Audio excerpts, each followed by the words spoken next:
Hi, this is Randy Finney with Right Side of the Chart, and this is a mid-session update for Friday, March 4th, 2022. It is 12:13 p.m. Eastern Time as I'm starting the video, so a little less than 4 hours to go in the trading week. And just want to do a very brief update. Told you I'd get some of these out, trying to keep them shorter and shorter. I know yesterday's went a little bit longer because I covered quite a bit. We'll just do a brief update. Here's that 60-minute downtrend line, and another reaction on it to help validate it, and that also came after the divergent high and the PPO sell signal there. And so far, a rejection off there this morning is updated. We took out the 341.56 level, providing another objective short entry. And as I had drawn on that scenario, had us going down here, a likely bounce off that level. So if you're an active trader, you could have certainly reversed. So far, we hit a low, which effectively is right there. We hit a low of 334.92 versus 344.74. I say this often, but it bears repeating if you're new to the site. If you are looking to reverse or cover a position on a fall to support, you always want to cover slightly above that just in case a buyer step in. And plus these levels, are not precise to the penny because it's a 334 point security. So therefore, that is, for all intents and purposes, that's about as close as you get. So far so good. If you're active trading and you want to game, reversals, game and counter trend bounce is good for about a 1% pop so far. And where do we go? It's hard to say. I had just had a little zigzag. Those arrows, I don't always draw. Sometimes I will, and I'll note it, but I don't always draw the counter trend bounces to scale. I can tell you this would be if you took it long as an active trader and you want to just game a bounce up, you could trail a stop up here and either take profits just shy of that 141.56 resistance. That's obviously the first resistance. It was former support. Support's once broken becomes resistance. And if they can take that out, then they might make another run at the trend line. Trend line's been validated, so that would also be an objective shorting up. And still holds true, a solid break and 60-minute close above that trend line is going to be bullish because we now have an additional reaction to validate it. So as of now, that's it. So we hit that level. We're going to bounce. Today's Friday. We'll see where we close today.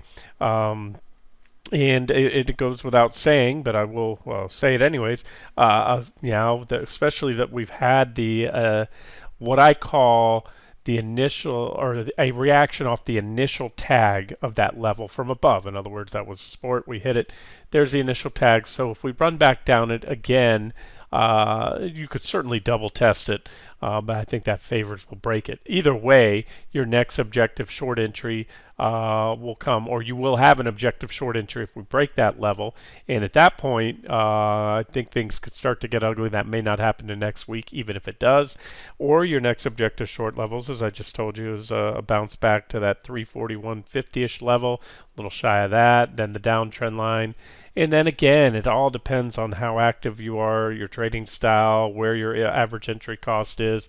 You can keep tight stops here. If you're long and you want to ride it up again, just trail stops up.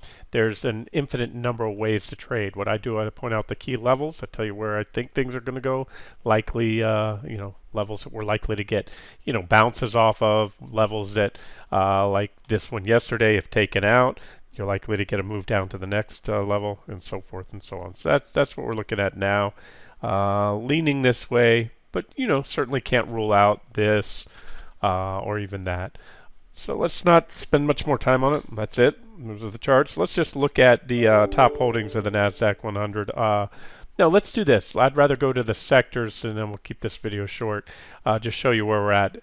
And what I'm going to do is just quickly highlight the key levels that need to be taken out to help increase the odds that we're going to go down and hit my next longer term targets on the indexes, or the other way around. In other words, bullish or bearish developments.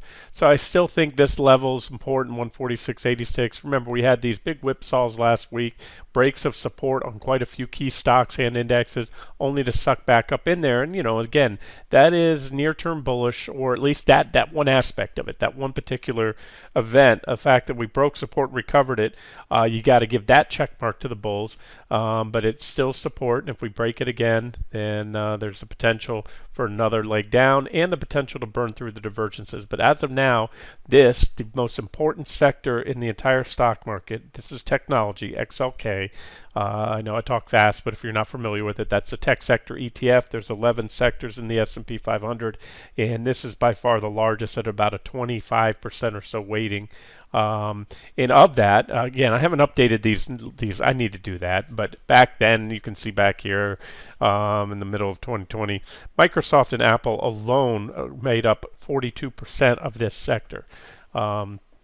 And they're also, top weighted components of the Nasdaq 100. So those are the levels to watch. And then what do the bulls want to see? Well, you've got a potential downtrend line there. There's not a lot of reaction, so I'm not going to give it the highest weighting. But you still have, remember, I color code these lines quite often. I'll color code yellow for more significant levels. So back here, that was 159.91. We'll call that 160. That was a level I wanted to see taken out, as well as this uptrend line was yellow. Both were. So that was a big time sell signal back there.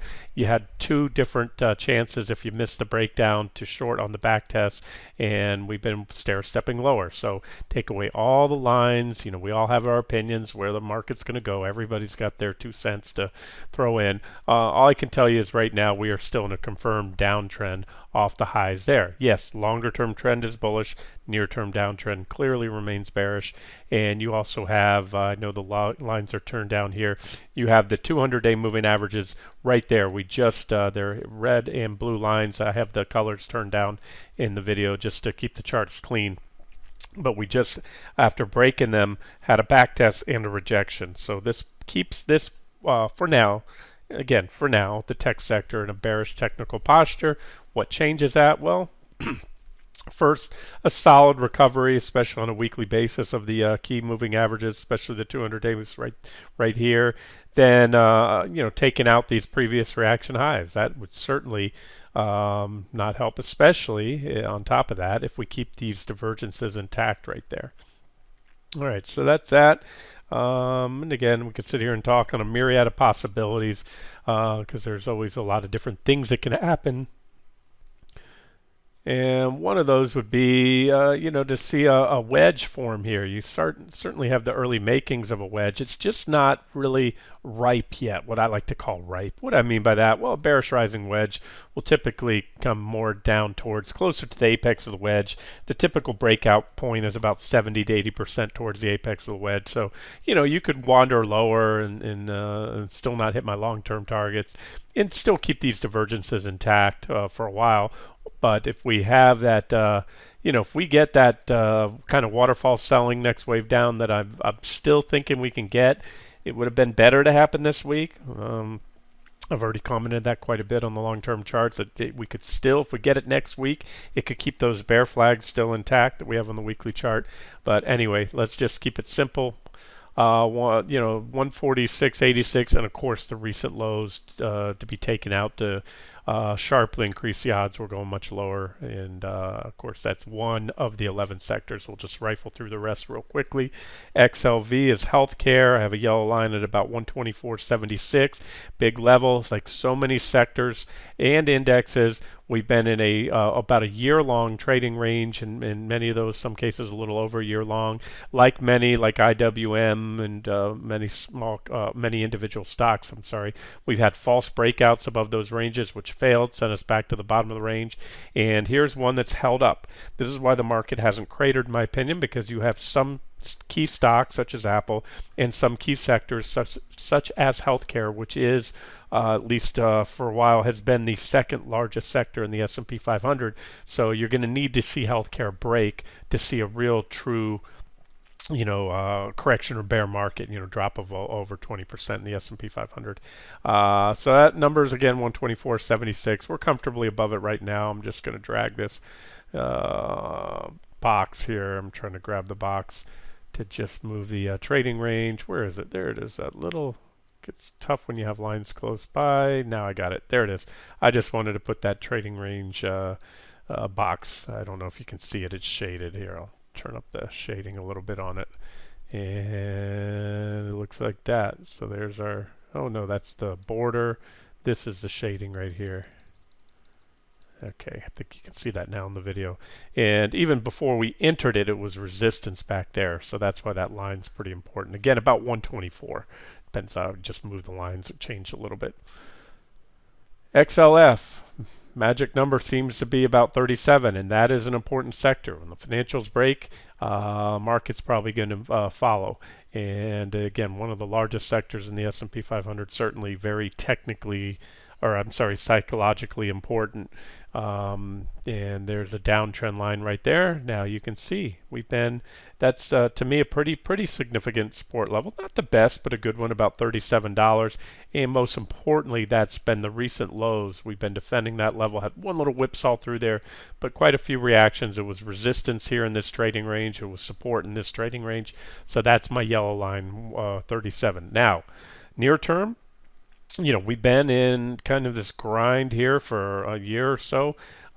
You can see I have a near-term downtrend line that's fairly well defined as well, right there.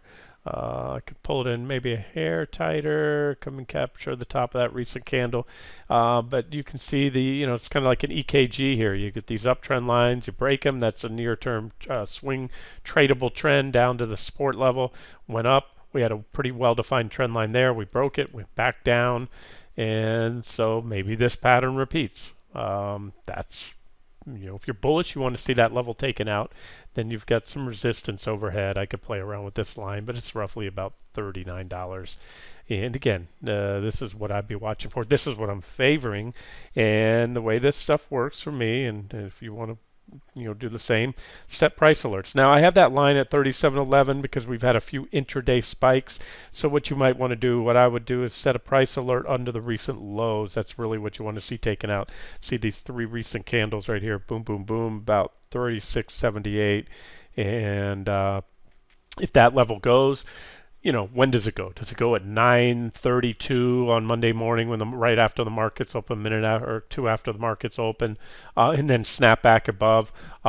Or if you get that alert, watch it. As throughout the day, as you get closer to 4 p.m., are you going to get a solid close below it? Because that will increase the odds that that breakdown is going to stick, and we're going to go a lot lower. So that's, again, one of the 11 sectors of the S&P.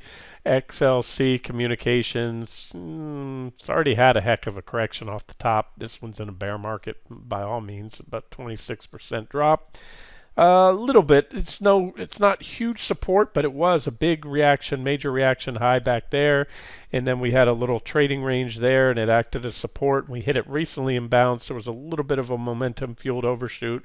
Put in a bullish engulfing candle. So that I have little doubt that many bulls saw that and bought that.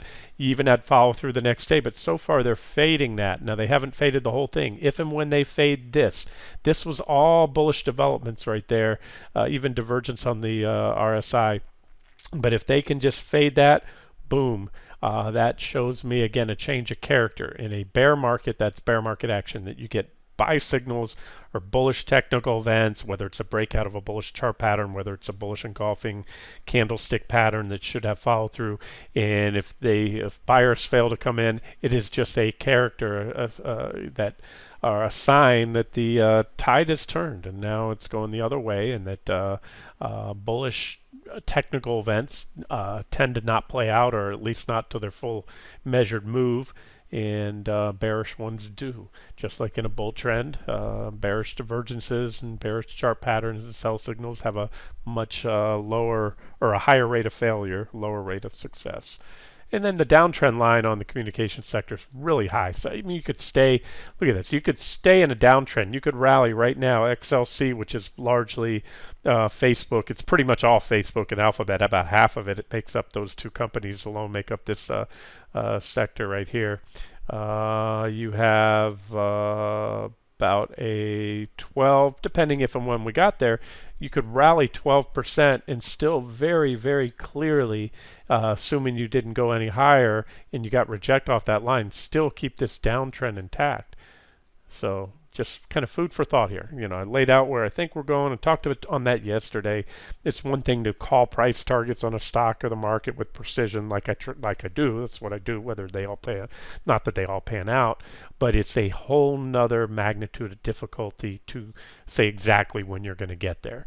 I give you my best guess at that. And again, if that was as easy to be as precise on, not just where you're going, but exactly when you're going to get there, then heck, I'd just use options on everything, and because the leverage factor is 100 to 1. As it is, I'll just stick to futures and individual shares and ETFs. That way, if I'm right on my call and where we're going, but a little off on my timing, no problem. I still get paid as long as we don't, exceed the stops, any reasonable stop.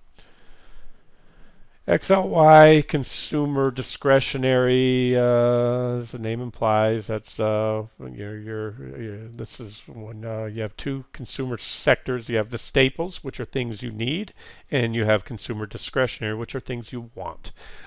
Consumer discretionary, obviously, things you don't have to purchase, luxury items and stuff like that. Clearly in a downtrend. There's really no other way to spin that. Important levels. Okay, right here we had a pretty good level. We had a big reaction high there. We took it out, traded above it for about a month or more, back tested, broke it, back tested again. It was resistance, support, resistance, support, support, support, support, support, support, broke, overshot it. And this is the nature of the beast. There's a lot of volatility. We're below it right now. So yeah, we've cut through it a few times. So probably the most important level is that recent low.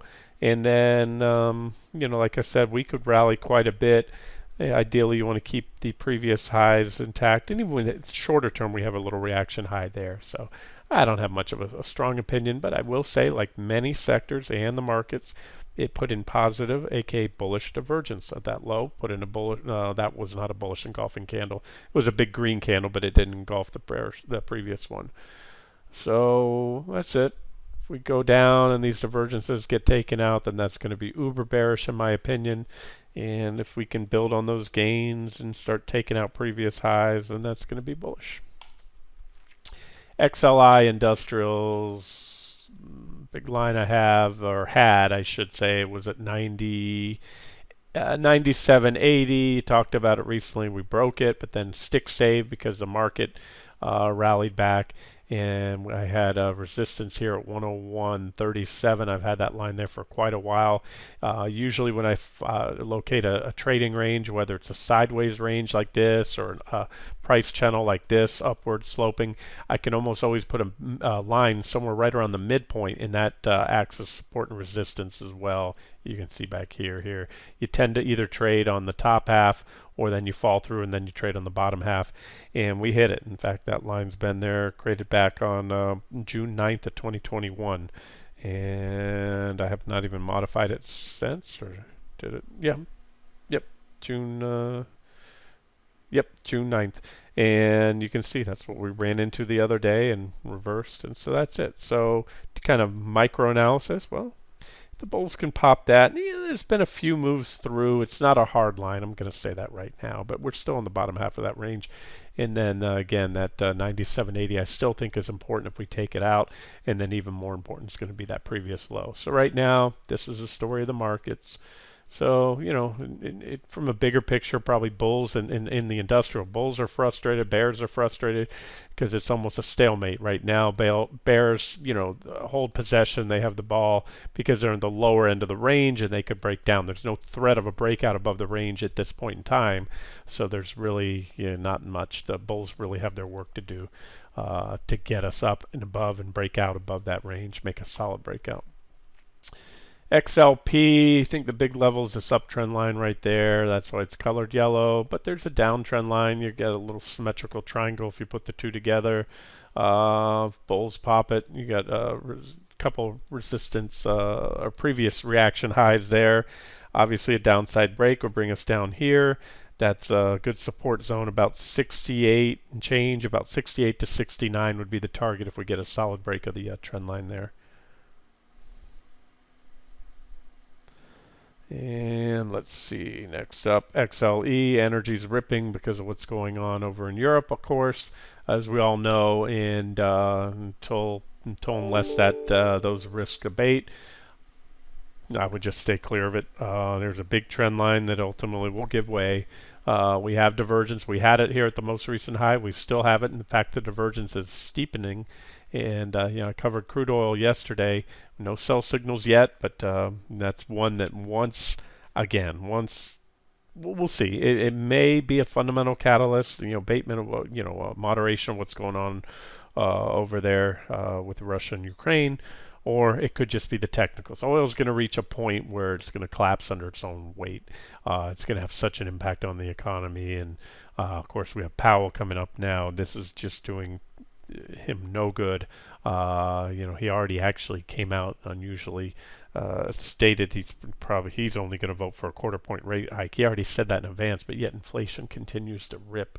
It's going to be ugly. It's going to be real ugly, guys, down the road if this continues at this rate. I'm talking about the runaway inflation. XLU, utilities, the trend line here, broke it recently, ripped up. Utilities are defensive sector, just like staples, and they've been running up. I don't have much of an opinion there, but it doesn't matter. They're not going to move the needle. Utilities only about a 3.5% weighting in the S&P 500, so they could go to the moon, and it's not going to take the indexes up with it. And then same with the REITs, XLRE. XLRE has a big level here, about 44.10. Needs to solidly take out. It had a one-day whipsaw down through. Actually, we covered back above it. It was a successful defense. That's a daily candle. So that means we only broke it intraday and then closed back above it right there. So that's the magic number, 44.10. Need to break, open the door for the next leg down. In fact, IYR, I use XLRE because it's one of the spiders. They make up those 11 sectors, same company that runs the S&P 500, but IYR was first to market REIT ETF, and that's the one I usually track and trade. And I give you SRS and a couple of these ETFs that track the REIT sector. We shorted it right here. That was our initial short entry right there above that bear flag. Then I put out we were bear flagging.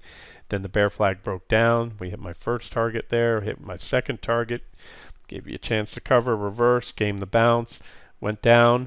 We broke, but again, like everything else, we reversed right back up. So we're back above there. I still think it's a key level. I do believe there were some, right or wrong, I believe there were some governmental forces that stepped in. That was when the invasion started back there and the markets were cratering. I think, again, whether I'm right or wrong, I already commented on that. Doesn't matter if it was natural buyers or very heavy, PPT, plunge protection team, government-backed, buying of futures to shore up the stock market. Again, it doesn't matter. Buyer is a buyer.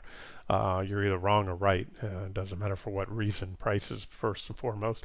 But with that being said, we took it above there, and it was so brief that we could have another breakdown about that 101.50 level, and it would still be significant. And I think and be the catalyst to T3, and the odds would just sharply shoot up even more. Obviously, we took out that previous reaction low, which also roughly coincides with these lows there. So that's still my outlook for the REITs. I think things are coming soon. Don't know. I think we could still, the warnings are still very much there for the market crash risk.